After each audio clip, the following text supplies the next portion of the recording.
My neighbor demanded I remove my ugly hedges or she'd take me to court, so I removed them completely.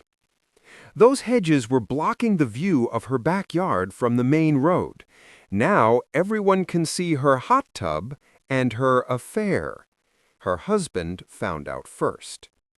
My neighbor, Diane, stood in her driveway at 7:43 p.m. on a Thursday evening, mascara running down her face, bathrobe flapping open in the wind, screaming her husband's name as his silver Audi peeled out, doing at least 45 miles per hour. I was watering my front lawn when it happened, just standing there with the hose, watching 15 years of marriage implode in real time. His suitcase was visible in the back seat, the one he'd packed in what must have been record time, maybe 20 minutes, from the moment someone at his bowling league mentioned what they'd seen in Diane's backyard to the moment he was gone. She chased the car halfway down the street before giving up. Stood there in the middle of the road, shoulders heaving, the kind of crying that doesn't make any sound because there's not enough air. Then she turned around, saw me, and her face transformed from devastation to pure, incandescent rage. She marched across the street, barefoot, gravel be damned, until she was standing 6 feet away from me on my own property. Her voice was shaking so badly she could barely get the words out. "You did this on purpose. You knew. You knew what would happen, and you did it anyway." I turned off the water, set down the hose, and looked at the woman who had spent the last 3 months trying to destroy my life over a row of hedges my father planted the summer before he died. "I'm sorry, Diane. You wanted them gone, so I removed them." "You have to put them back. I'll pay for everything. Please, please, I'm begging you." I looked at the empty space where those hedges used to be. 15 years of growth ripped out in a single Saturday. 8 feet of dense, beautiful privacy that my father had planted with his own hands, positioned perfectly along the property line, protecting both our yards from the main road. Gone now. Just dirt and wood chips. I can't afford to replant 15-year-old hedges. I said that would cost thousands of dollars, money I don't have, money I was going to have to spend fighting your lawsuit. "I'll drop the lawsuit. I'll pay you. I'll do anything." You should have thought about that before you threatened me. I walked inside and closed the door.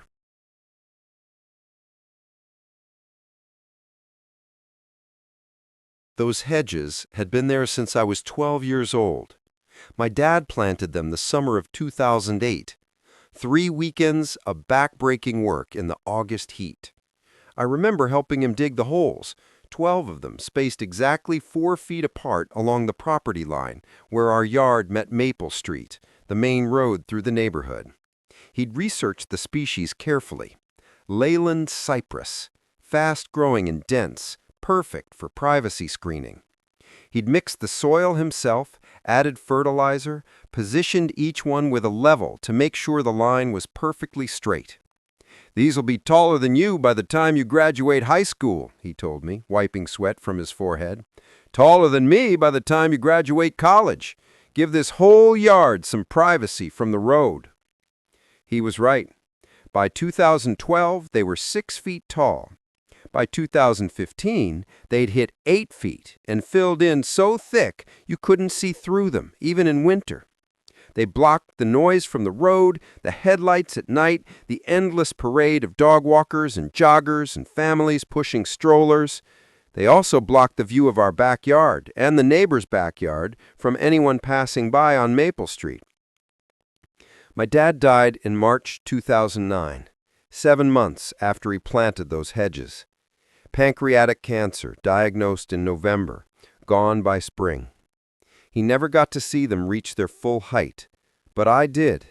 I watched them grow every year, trimmed them every spring, kept them healthy and strong. They were one of the last things my father built with his own hands, one of the last pieces of him I had left, and Diane wanted them gone. She moved in last April. bought the Henderson place after old Mr. Henderson passed away and his kids sold the house to settle the estate. I remember the moving truck pulling up, the white BMW that followed it, the woman who stepped out wearing designer sunglasses and looking at the neighborhood like she'd accidentally wandered into the wrong zip code.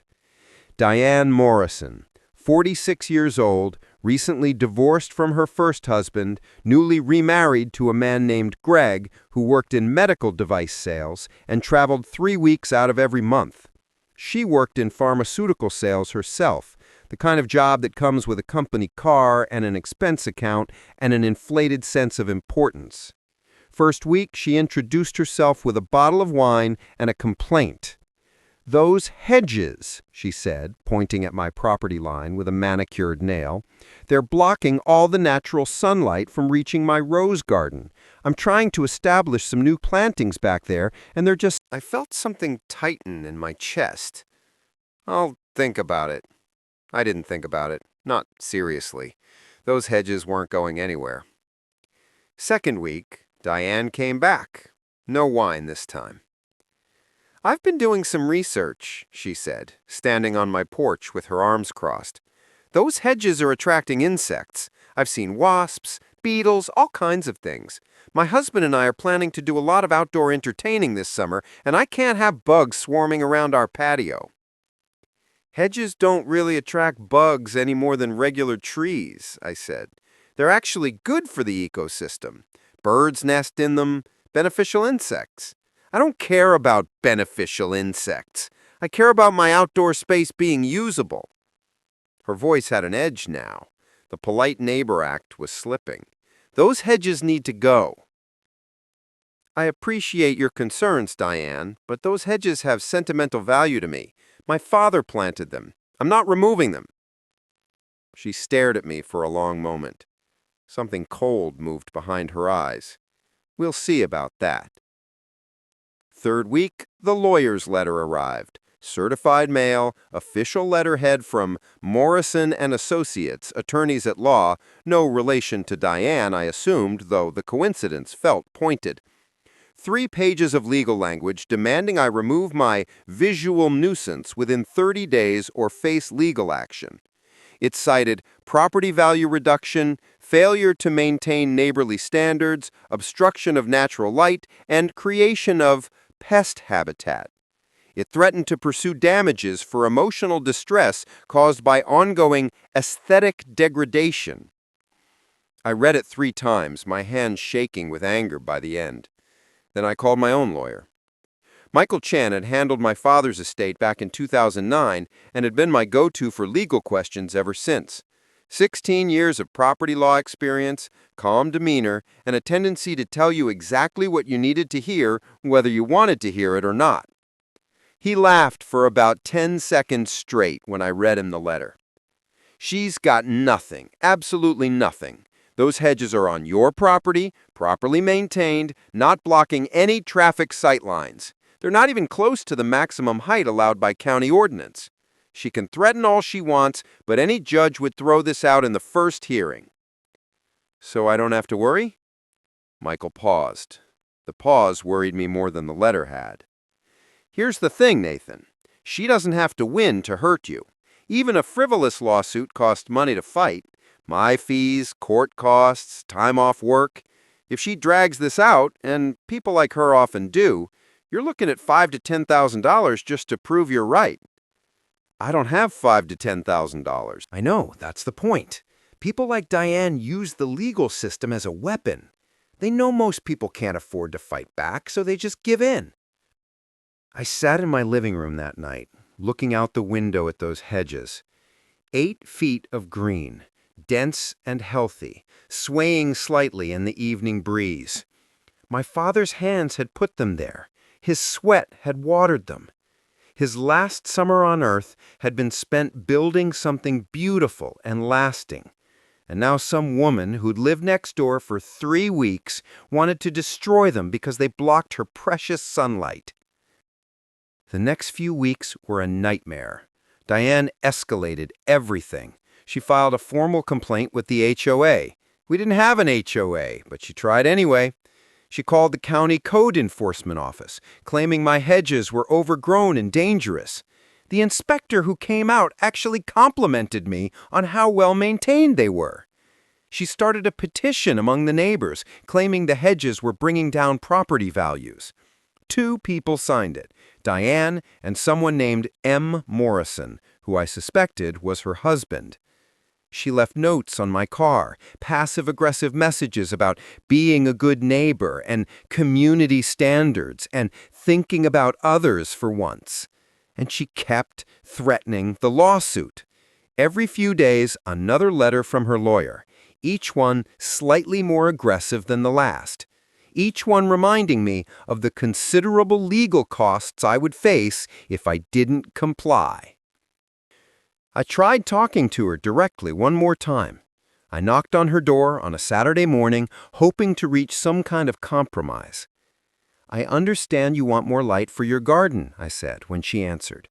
"What if I topped the hedges, brought them down to 6 feet instead of 8? Would that help?" She smiled. It wasn't a nice smile. "I don't want them shorter, Nathan. I want them gone, completely gone. And if you don't remove them voluntarily, I'll make sure you spend every penny you have fighting me in court. Those hedges are all I have left of my father." "Then I guess you need to decide what matters more, sentimentality or your financial future." She closed the door in my face. I consulted with 2 more attorneys that week. Patricia Reyes, a property law specialist with 22 years of experience, confirmed what Michael had told me. Diane's case has no legal merit whatsoever, but she's clearly willing to weaponize the system, Patricia said. Some people don't care about winning, they just want to hurt you, spend money, lose sleep, suffer. It's harassment dressed up in legal language. I asked her what my options were. "You can fight. File countermotions, rack up her costs too. Make it clear you won't be bullied, but that takes money and time you may not have. Or you can give her what she wants. Remove the hedges. End the conflict." "Those hedges are... My father planted them. They're irreplaceable." Patricia's voice was gentle. "I know. But sometimes the choice isn't between good and bad. It's between bad and worse." I spent a week thinking about it. Looked at those hedges every morning with my coffee. Thought about my dad. Thought about the money I didn't have. Thought about Diane standing on her porch with her arms crossed, glaring at my property line like it had personally offended her. I thought about what she'd said. "I don't want them shorter. I want them gone." And then, somewhere around day 6, I started thinking about something else. Why was she so obsessed with those hedges specifically? Not the trees on the other side of her property, not the fence that ran along the back, just these particular hedges, the ones that ran along Maple Street. I walked the property line, stood on the sidewalk, and looked at her backyard from the perspective of someone passing by on the main road. And that's when I saw it. The hot tub, a brand new installation, probably $8,000 minimum, tucked into the corner of her backyard closest to my hedges. From her perspective, it was private. The hedges blocked the view from Maple Street completely. But if the hedges were gone... I started paying attention after that. I noticed the cars that pulled into her driveway on evenings when Greg's Audi was missing. I noticed the lights in the backyard going on around 9 p.m. I noticed the silhouettes visible through the gaps in her fence. 2 figures, not one, climbing into that hot tub. Diane wasn't just using my hedges for privacy. She was using them for cover. I called Michael Chen one more time. "If I remove the hedges voluntarily, does that end her ability to sue me?" "Technically, yes. She can't sue you for something that no longer exists. She might try to claim damages for the time they were there, but that would be laughed out of court. and you'd have no legal obligation to replace them. None whatsoever. They're your property. You can remove them, keep them, do whatever you want. What if removing them causes problems for her? Michael was quiet for a moment. What kind of problems? Let's say her backyard is currently private because of my hedges. If I remove them, her backyard... I thanked him and hung up. Then I called a landscaping company. Tom's Tree and Landscape Service came out on Saturday. Tom Martinez himself, 31 years in the business, according to his truck, surveyed the hedge line with something like reverence. "These are beautiful specimens," he said. "Leland cypress, right? 15 years old at least. Perfectly healthy. You sure you want them removed?" "I'm sure. It seems like a waste. These are mature plants. You can't just buy this at a nursery. It takes 15 years to grow something like this." "I know, but I need them gone." Tom shook his head, but he didn't argue further. His crew got to work around 8 a.m. It took them most of the day. Chainsaws, a wood chipper, a small excavator to pull out the root balls.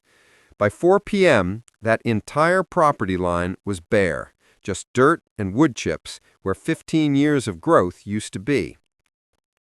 I stood on my porch and watched them load the last of the debris into the truck.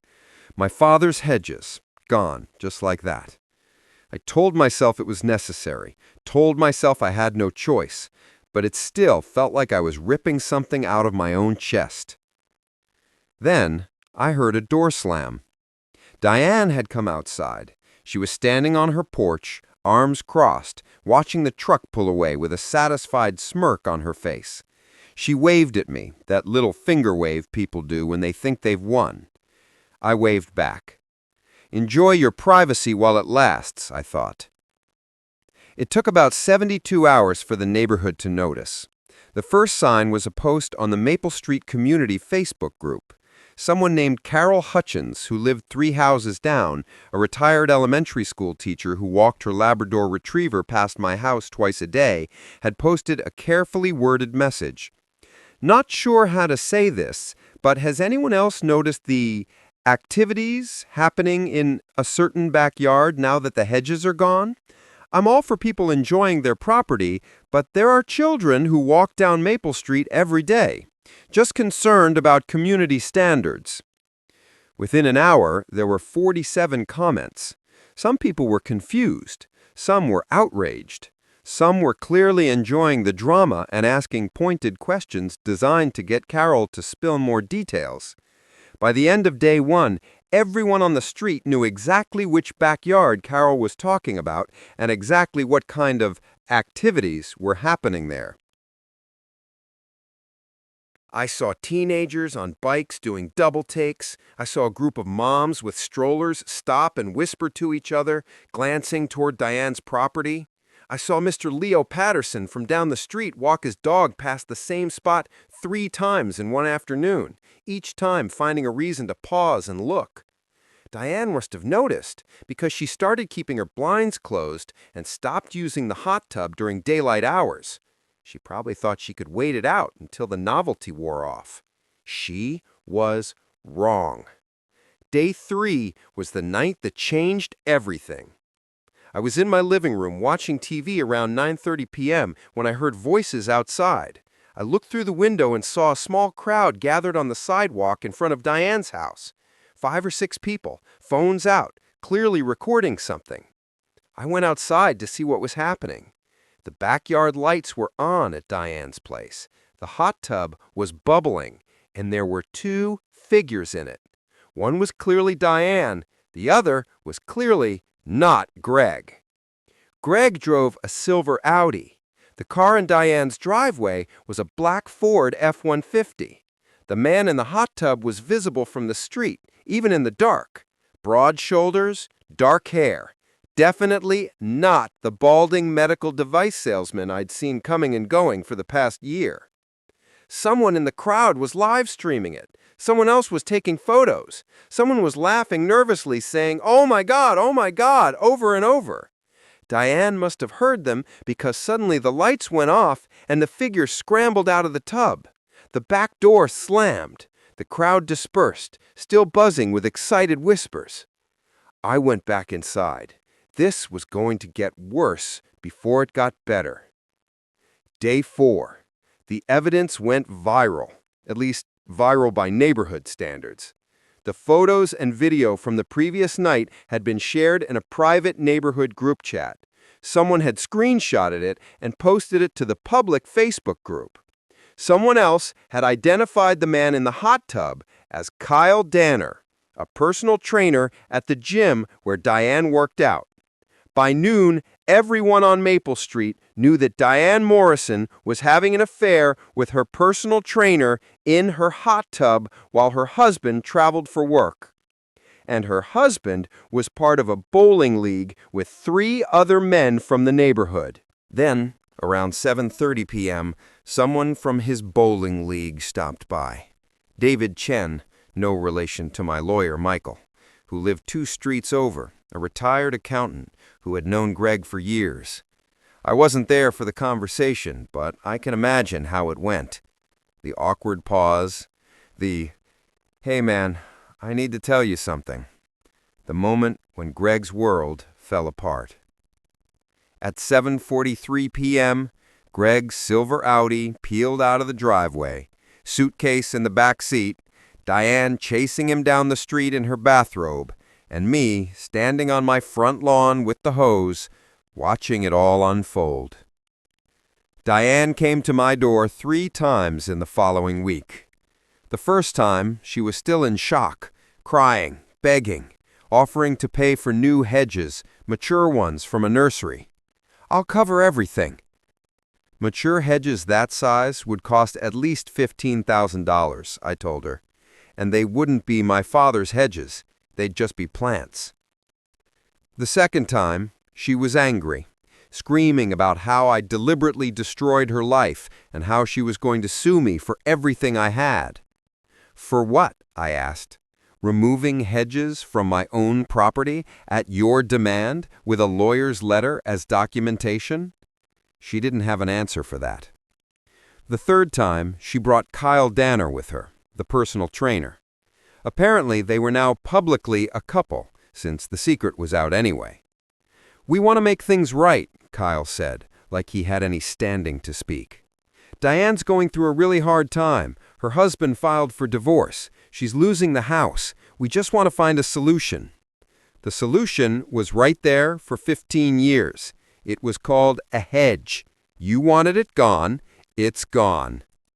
I closed the door. The divorce was finalized 4 months later. I know because Diane's name appeared in the county court records, public information, easily searchable. Greg Morrison versus Diane Morrison. Case number 2024 DR 000847. Grounds, adultery. Under state law, adultery doesn't affect the division of assets in a no-fault divorce, but it does affect alimony. Greg's lawyer, a shark named Patricia Wellington, with 28 years of family law experience, successfully argued that Diane's marital misconduct should be considered when determining spousal support. She got nothing, 0 alimony. And because she'd quit her pharmaceutical sales job 6 months after remarrying Greg, she figured she was set for life. She was suddenly unemployed with no income and no savings. The house sold 3 months later. I watched the moving truck pull away, watched Diane load boxes into Kyle's F-150, watched them drive off to whatever apartment they could afford on a personal trainer's salary. A young couple bought the Henderson place, now the Morrison place, now someone else's place entirely. They have a golden retriever and a baby on the way. Nice people, normal people. They asked me about the empty space along the property line, the dirt and wood chips where something obviously used to grow. "Hedges," I told them. "There used to be hedges there. You might want to plant some new ones for privacy." They nodded, said they'd think about it. I hope they do. I planted a tree in my backyard last spring, a Japanese maple, Small but beautiful, positioned where I can see it from my kitchen window every morning. I think my dad would have liked it. He was always one for growing things, for building things that would outlast him. The tree will never replace the hedges. Nothing could. But it's something new, something that's mine. I still think about Diane sometimes. Wonder if she's happy with Kyle. Wonder if she ever thinks about what she lost and why she lost it. Probably not. People like Diane don't do self-reflection. They do blame. She probably tells everyone who will listen that I destroyed her marriage, that I deliberately humiliated her, that I'm a monster who ruined her life out of spite. But here's the thing. I didn't destroy anything. I just removed a barrier. What was behind that barrier was her doing, not mine. Her choices, her actions, her consequences. I just gave her exactly what she asked for. She wanted the hedges gone. They're gone.